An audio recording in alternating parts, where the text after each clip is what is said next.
Assalamualaikum warahmatullahi wabarakatuh. Saya Sinur Fadila dengan NIM 2105166013. Nah, kali ini saya akan mensimulasikan keterampilan dasar mengajar.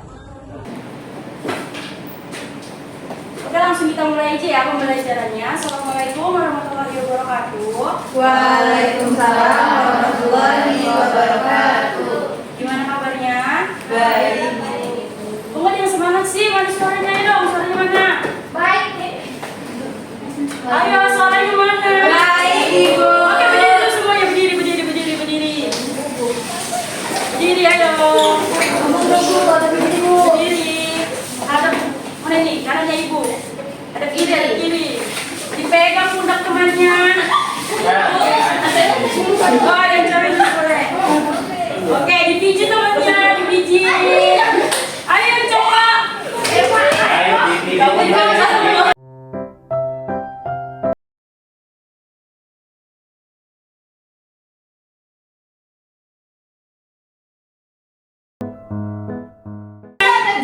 Oke, duduk, silakan duduk.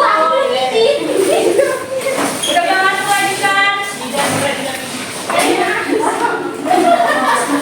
Oke, kita langsung ke materi aja ya. Baik, Ibu. Ica. Untuk hari ini kita akan belajar mengenai faktor pendorong terbentuk dan jenis-jenis organisasi pergerakan nasional. Untuk tujuan pembelajaran hari ini, peserta didik mampu menganalisis faktor internal dalam negeri dan eksternal luar negeri tumbuhnya organisasi pergerakan nasional.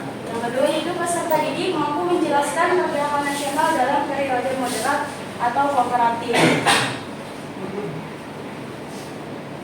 Nah, ada yang tahu nggak apa yang menjadi faktor pendorong terbentuknya organisasi pergerakan nasional?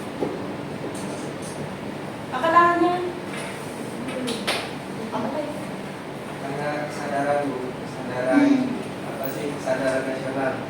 Iya, benar banget ya. Saya pada lagi mau menjawab. Fitri, kenapa sini? Coba Fitri jawab. Kira-kira.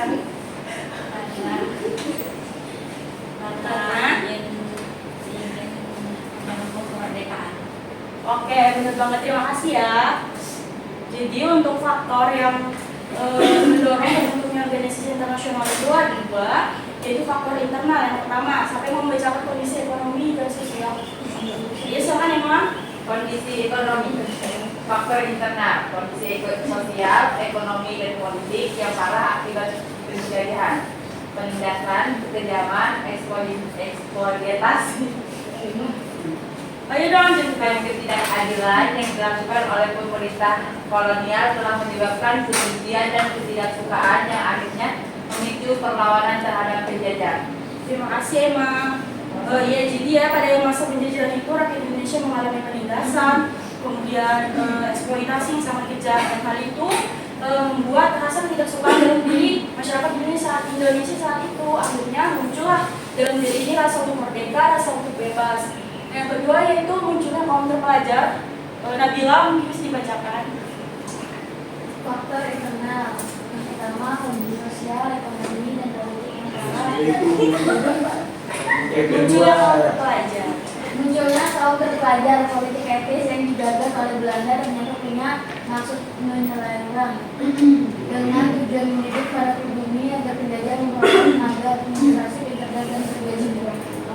Oke, jadi munculnya kaum terpelajar ini itu terkait dengan adanya politik etis atau politik apa? Balas budi. Benar sekali. Apa aja tuh bicara politik etis? Imigrasi, irigasi, dan edukasi. Nah, yang muncul kaum terpelajar ini karena adanya kebijakan edukasi yang akhirnya munculnya kaum terpelajar di Indonesia. Nah, harapannya Belanda itu awalnya untuk meningkatkan taraf kehidupan masyarakat Indonesia saat itu. Namun dalam prakteknya hal tersebut malah diselewengkan. Untuk yang selanjutnya, motivasi kejayaan bangsa pada masa lampau.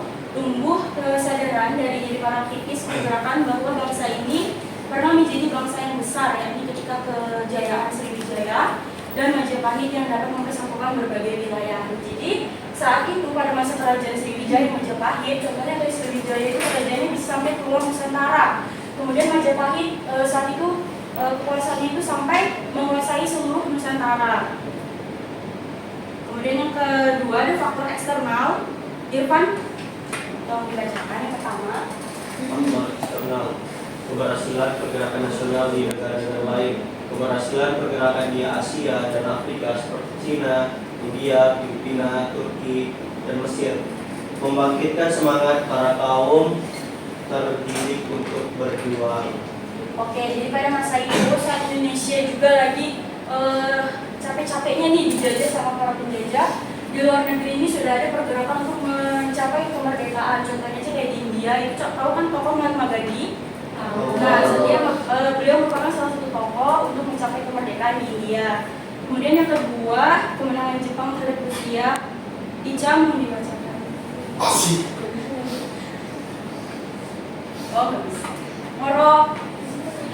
Nggak bisa. Yang kedua. Kemenangan Jepang terhadap Rusia. Perang tahun 1905 menyerahkan bahwa bangsa Barat atau ras Kaukasus bukanlah bangsa yang superior segala-galanya terhadap bangsa Timur.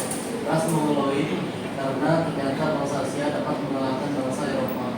Oke, jadi tahun 1905 antara 1904 sampai 1905, jadi ini ada konflik antara Jepang dan juga Rusia.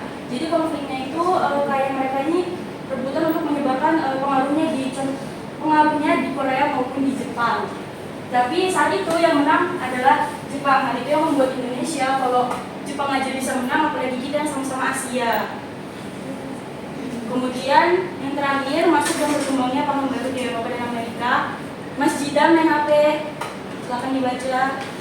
Masuk dan berkembangnya paham baru di Eropa dan Amerika, paham seperti liberalisme yang dibawa dari Raffles, kebebasan kesetaraan yang dikampanyekan Napoleon Bonaparte, dan paham nasionalisme yang terus menggembang seluruh dunia, menumbuhkan kesadaran bahwa setiap bangsa berhak untuk merdeka. Terima kasih. Dan selanjutnya itu jenis-jenis organisasi pergerakan nasional. Nah, untuk organisasi pergerakan nasional yang akan kita bahas hari ini adalah organisasi pergerakan nasional yang moderat atau kooperatif. Kalian biasanya tahu organisasi pergerakan nasional itu ada UNIPOMO, ya kan? Persatuan Perhimpunan Indonesia, PNI. Nah, kalau ini adalah organisasi pergerakan nasional yang kooperatif, artinya mereka yang bekerja sama dengan pemerintahan Belanda. Yang pertama itu ada UNIPOMO, kemudian Sarekat Islam, Muhammadiyah, dan Taman Siswa. Nah, untuk kegiatan selanjutnya yaitu tugas kelompok. Jadi nanti kalian akan membentuk 4 kelompok yang masing-masing kelompok terdiri dari 3 sampai 4 orang. Kemudian masing-masing kelompok akan membahas pada tanggal berapa, siapa tokohnya, kemudian latar belakang dan dampak dari berdirinya organisasi tersebut. Oke, sebelumnya Ibu, ini yang bagi kelompok Ibu aja ya. Iya, Ibu. Oke. Mungkin boleh maju dari Moro.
Oke.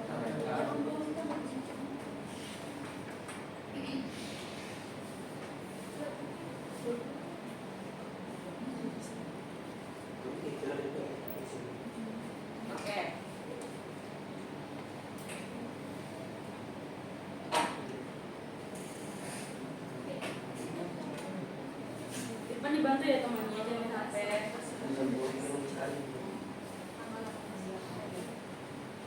Coy dibantu ya temannya.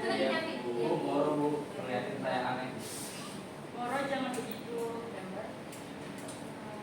Tidak ada ya Bu. Saya merasa terancam. Pokoknya aja siapa bisa berdiri bisa. Apa kamu?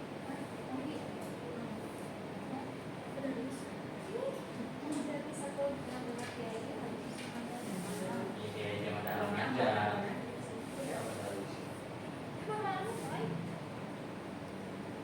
Jadi dibantu temannya nyari jawaban yang lainnya. Oh, itu aja.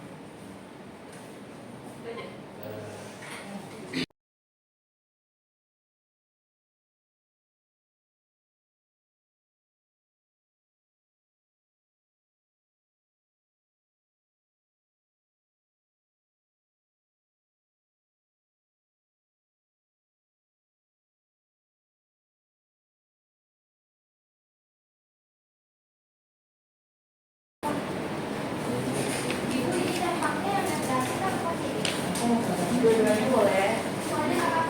Iya. Sebentar aja ya.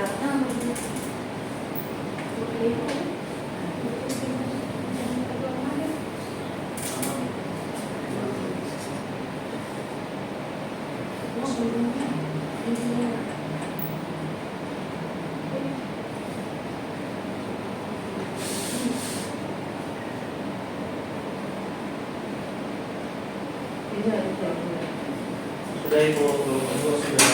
Sudah kan pembahasannya.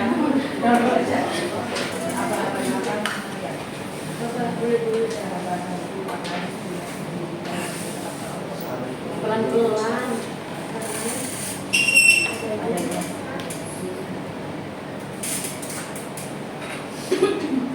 Nama yang ditulis dulu.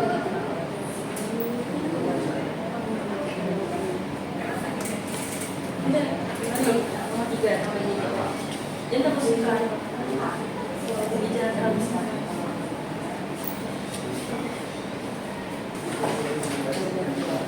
Sudah Bu. Sudah Kak. Tunggu temannya ya.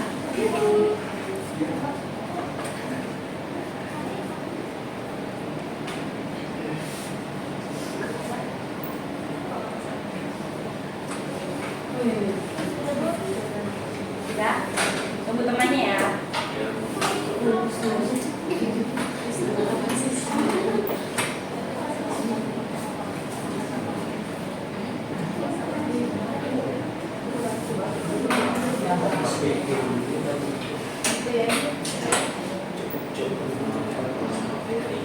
Amin ya.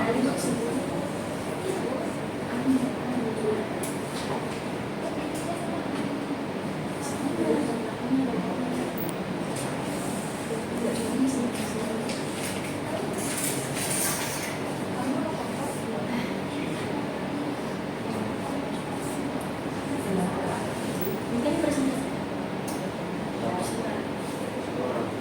Iya di sini.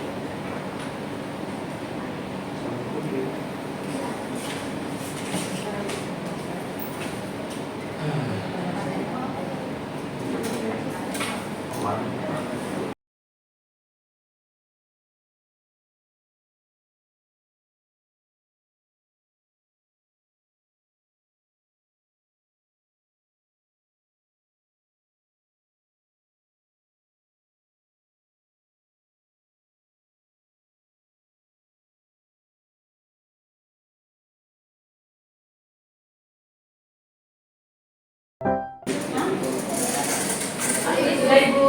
Sudah Kak. Sudah Bu. Sudah semua. Sudah Ibu.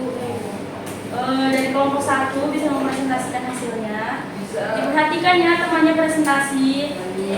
Nanti kalian kelompok buat kesimpulan dari hasil diskusi di rapat kelompok ini. Yang jawabannya lengkap nanti ada hadirin. Yang kesimpulannya lengkap jelas dan ada semuanya. Iya, makanya diperhatikan. Bisa ngobrol dulu. Dari sini aja. Oh, kalau bisa. Oke, diperhatikan ya temannya. Ya, Bu. Oke, jawaban pertama dari kelompok 1 pada tanggal berapa dan siapakah tokoh organisasi budaya kamu? Pada tanggal 20 Mei 1908 pendirinya Sofia School of Opening Fund Inland Arts. Nomor 2, jelaskan latar belakang berdirinya organisasi budaya kamu.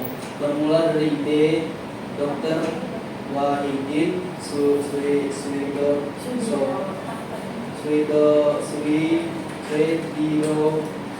Musodo yang merupakan alumni Sofia yang sering berkeliling kota di Pulau Jawa. Ia berkeliling menyebarkan gagasannya mengenai bantuan dana bagi pelajar pribumi berprestasi dan tidak mampu melanjutkan sekolah. Jawaban ketiga, jelaskan dampak berdirinya organisasi Budi Utomo. Jawabannya dari pelopor kesadaran masyarakat dalam merintis perkembangan yang harmonis bagi negeri dan bangsa Hindia Belanda. Oke, terima kasih teman-teman. Yang kelompok 2. Iya, diperhatikan ya temannya. Assalamualaikum warahmatullahi wabarakatuh. Waalaikumsalam warahmatullahi wabarakatuh. Kelompok 2, di sini kami membahas mengenai organisasi Syarikat Islam. Pertanyaan pertama itu pada tanggal berapa dan siapa tokoh organisasi Syarikat Islam? Pada tanggal 6 Oktober 1905 dan tokohnya itu ialah Haji Saman Tuki. Pertanyaan kedua di sini, jelaskan latar belakang berdirinya organisasi Syarikat Islam. Di sini kelompok kami keinginan untuk bersaing dengan pedagang Tionghoa yang kala itu monopoli perdagangan batik di Solo. Pertanyaan ketiga itu, jelaskan dampak berdiri organisasi Syarikat Islam. Dampaknya itu di sini kami menuliskan dampak positifnya. Dampaknya itu menumbuhkan semangat kebangsaan di kalangan pribumi dan untuk merebut kembali hak-hak miliknya dan mengembalikan harga diri bangsa. Oke, terima kasih Pak. Teman-temannya. Diperhatikan ya temannya. Jangan HP-nya diambil ya. Pada tanggal berapa dan siapa tokoh organisasi Muhammadiyah? Tanggalnya berdiri 18 November 1912, tokohnya Kiai Haji Ahmad Dahlan. Jelaskan latar belakang berdirinya organisasi Muhammadiyah. Latar belakangnya karena Kiai Haji Ahmad Dahlan menyadari bahwa banyaknya masyarakat Indonesia yang menganut Islam tetapi dicampuri oleh berbagai macam pengaruh mistik. Dan 3, menjelaskan dampak berdirinya organisasi Muhammadiyah, yaitu membantu pemerintah membangun bangsa Indonesia di segi pendidikan, kesehatan, dan sosial dan juga agama Islam. Oke, terima kasih dan teman-teman. Berarti kan temannya. Selanjutnya itu pertanyaan pertama itu pada tanggal berapa dan siapakah tokoh organisasi pendiri Taman Siswa? Nah, tokoh pendiri Taman Siswa ini itu Ki Hajar Dewantara. Nah, didirikannya Taman Siswa itu pada tanggal 3 Juni 1922.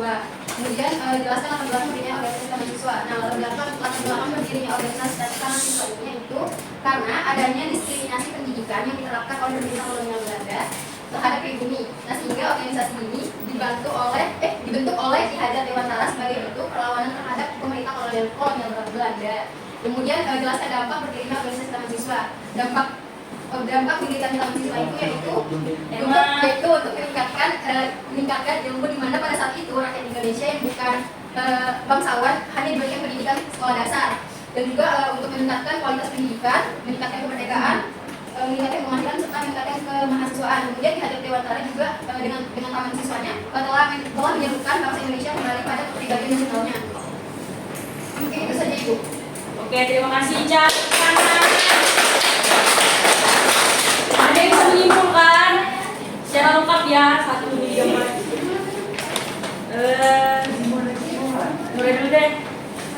sendiri. Aduh, boleh. Jadi yang tadi teman-teman sudah bahas, saya dapat menunjukkan bahwa organisasi nasional itu ada Budi Utomo, Sarekat Islam, terus Muhammadiyah dan Taman Siswa. Nah, jadi Budi Utomo itu didirikan pada tanggal 20 Mei 1908 yang didirikan oleh Stosia. Iya kan? Iya. Terus yang kedua itu SI. Pada tahun 1905 pada tanggal 16 Oktober itu didirikan oleh tokoh pendirinya itu Haji Samanhudi. Terus yang ketiga ada Muhammadiyah yang di tokoh pendirinya itu Ki Haji Ahmad Dahlan pada tanggal 18 November 1912 dan yang terakhir Taman Siswa yang tokoh pendirinya itu Ki Hajar Dewantara pada tahun 1922 pada tanggal 3 Juni. Terima kasih moderator kampungnya. Ada lagi yang mau menunjukkan Pijidan.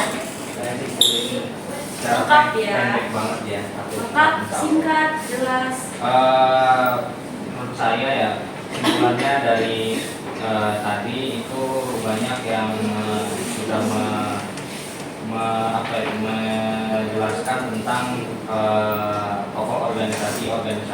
Tetapi yang saya lihat itu simpulannya mereka itu memiliki latar belakang dan dampak diri yang hampir sama-sama ingin memajukan dan memerdekakan bangsa Indonesia dan mensejahterakan penduduk Indonesia, tetapi dengan pendekatan yang berbeda-beda, contohnya seperti Muhammadiyah yang Islam dan Budi Utomo yang lebih nasionalis. Dan itu aja sih Bu, dia itu memiliki simpulannya, jadi mereka tuh memiliki latar belakang dan dampak yang sama, tapi mereka pendekatannya itu yang berbeda. Oke, terima kasih Jidan. Ada lagi yang mau menyimpulkan? Oh iya. Jadi, Jadi ya Bu, iya. pendapatan Bu. Jadi ya Bang Ya Bu. Ya. Buatkan Perkenalkan Bu, nama saya rekannya di sini saya akan kayak kesimpulan dari keempat organisasi yang sudah dijawab tadi ya. Yang pertama Budi Utomo, terus Sarekat Islam, dan juga Muhammadiyah dan Taman Siswa. Nah, dari yang saya simpulkan bahwa tujuan dari didirikannya Budi Utomo itu untuk meningkatkan kesadaran pendidikan di Indonesia. Kemudian di Sarekat Islam itu tujuannya pertama dibangun untuk melindungi pedagang-pedagang Islam di wilayah Selat Malaka, di mana saat itu semua perdagangan dikuasai oleh Belanda. Jadi didirikanlah Sarekat Islam ya untuk melindungi pedagang-pedagang Islam yang telah pokoknya di ekspor gitu ke luar negeri ya. Kemudian di Muhammadiyah ya tujuannya juga sama, yaitu untuk memajukan pendidikan di Indonesia melalui jalur ini. Mereka memberikan pendidikan di masjid-masjid gitu, karena pada saat itu orang-orang pribumi itu susah untuk mengakses atau membuat ilmu sendiri gitu. Nah, kemudian di Taman Siswa ya itu juga sama Bu, untuk memajukan pendidikan. Tadi sebut dari saya Bu. Iya Bu. Di kelompok 4 nggak ada yang mau menyimpulkan. Tidak ada yang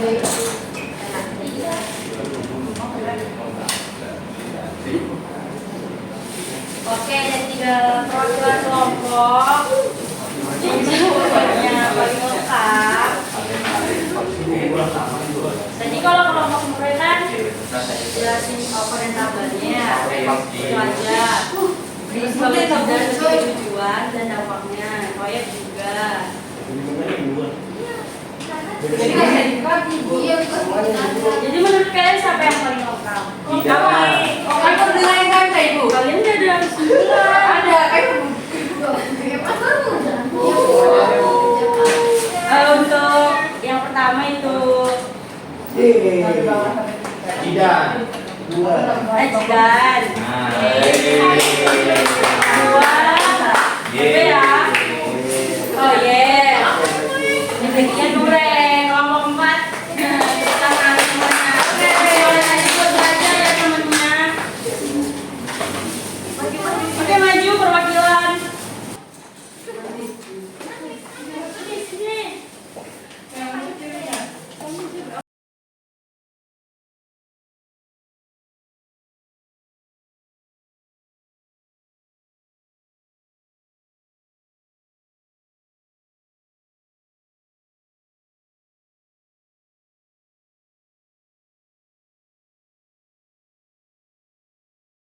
Oke, tepuk tangan buat temennya. Jangan dalam kelas ya, silakan mulai duduk ya. Nure duduk.